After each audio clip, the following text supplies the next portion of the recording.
have you been able to, are these just words that everybody uses loosely? Was there any difference that you found between, let's say, extra dimensionals, interdimensionals, and ETs? Was there any difference in what they actually mean, or are they really all, or is it all a wide blanket, if you would, cast? Yeah. So after the citizen hearing, which was a 5-day mock congressional hearing in Washington, D.C. at the National Press Club, we actually had Dr. Greer as one of our witnesses, and many others, about 40, Richard Dolan, the usual ufology, Linda Moulton Howe, the usual suspects. At that time, Stanton Friedman was still alive. So we did the hearings. And after that, I continued my journey. I was still curious. I had more questions than answers. With the military cover up, I had sort of gotten enough information on that end. But the bigger questions of, why are they here? What's going on? Those remained unanswered. And then I stumbled upon the channeling phenomenon. And, channelers like Daryl Anka and Bashar and Wendy Kennedy, Nora Harold, they all they were coming to my ET events. I used to hold at my office. I had a production studio in Marina, and we had this giant space because we were doing a lot of video game production with the motion capture dots, just like with Avatar. And so I had this extra space, and we opened it up once a month to have these ET meetups where people in the industry who were curious about the phenomenon and wanted to find out more and hang out. And we did those every first Tuesday of the month, and they quickly expanded. And people like Daryl and Wendy and Nora and others would, and other experiencers even, would come to those meetings, kind of hang out, share stories. And that's when I started talking to Wendy about the channeling phenomenon, and I started looking into that and realizing that, wow, those answers, those big answers, those big questions, that who are we, where are we from, what's all that stuff, they were getting answered in a very, for me at the time, a very logical and concise and made sense. Everything made sense because of my research in the UFO, the sort of nuts and bolts world of that. All the holes that were left open in that world were getting filled by, and they fit together like a puzzle piece. It wasn't so out there, so to say. I know a lot of people who just come into channeling. It seems quite out there. How do you know it's real and all this stuff? So for me, it fit in together quite nicely with the other testimonies and evidence-based stuff. And then it was a meeting with Wendy Kennedy and sort of hanging out that she had mentioned, I asked about the phenomenon. She mentioned it's a soul contract. And that really resonated with me. So much so that I was like, hey, can I interview you? Can I talk to these Palladian beings that you seem to have contact with? And then it was during one of those sessions that they said, because the original idea was to do a documentary film on the channeling phenomenon, and the being, I think it was actually the Pleiades coming through Wendy at the time, said, a better name for the project you're doing might be interview with extra dimensionals as opposed to extraterrestrials. We're not extraterrestrial, per se. The way we understand reality now, or maybe 10 years ago, the extraterrestrial label sort of fit a little bit better. But as I talked to the Palladians a little bit more and got this understanding that they were more multidimensional from other realms, and that sort of title stuck. And I was like, okay, yeah, let's go with that. So by the time the show did come out in 2000, my first episode I released in 2015 with Wendy Kennedy and the Palladians.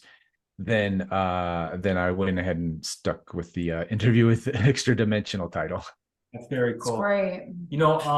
The people you interviewed and you went on the run with that, did you ever get a sense of documenting your journey? Okay, that, I know obviously you connected with Wendy, Bashar, you could, when they watch, they see who you're going in there.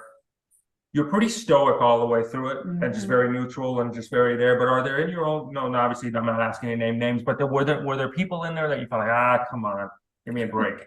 You know what I mean? Like, are they really doing it, or are they just are they the parlor trick, if you would? So did you find out of all you interviewed, like, hey, there's a group that are legitimate or did you feel like, listen, they're all doing their thing? Like, what was your take on it all after you walked away?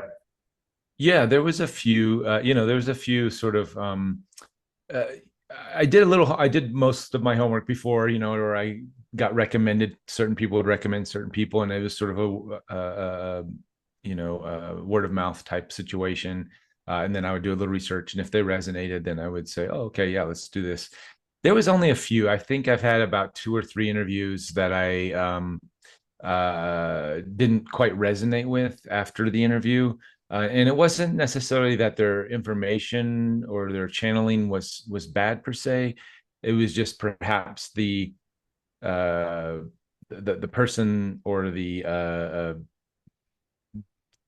I guess the person or the group or whatever that was presenting that information seemed to have a little bit of an ego and a little bit of I was like, okay, this might not be the best information to put out in the public in this way, because it could, what happens down the road. I don't know if I just personally, I couldn't vet those people in a sense.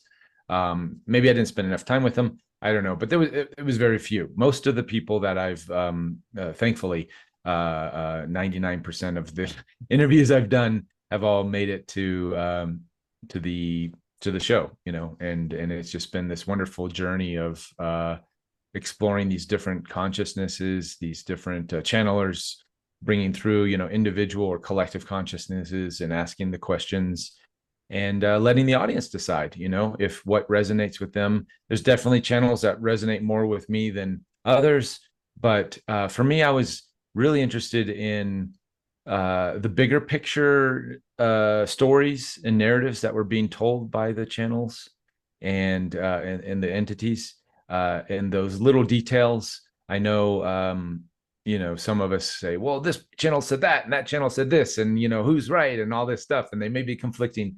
But when you pull, I've noticed especially me, because I've done so many interviews with those beings now, when you take a bigger picture view of the whole thing, they're kind of all saying the same thing.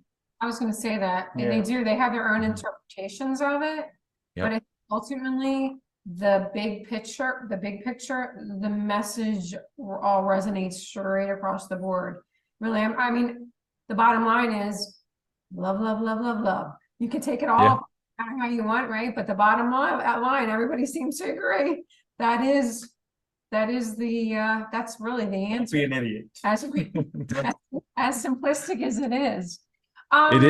It is unconditional love. It always comes back to that, being in the heart. Yeah, being in the heart, speaking from the heart, opening your heart, and issues when you're blocking the heart. This seems to be the hub, the answer to everything.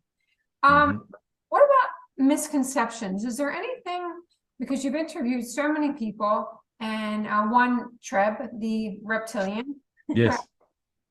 Are there any misconceptions you want to clear up?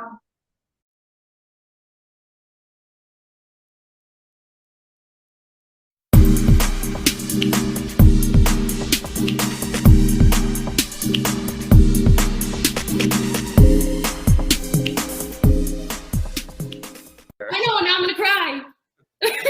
So I'm literally getting my mom back. Wow. Yeah, it's beautiful. I was losing her, so for whatever reason, whether it was because of 3 of these or not, I'm getting my mom back. Oh, God bless you. I'm so grateful. Wow. And you're crediting it to this, or there's a big part of that? You really are? It started happening when this started happening. Wow.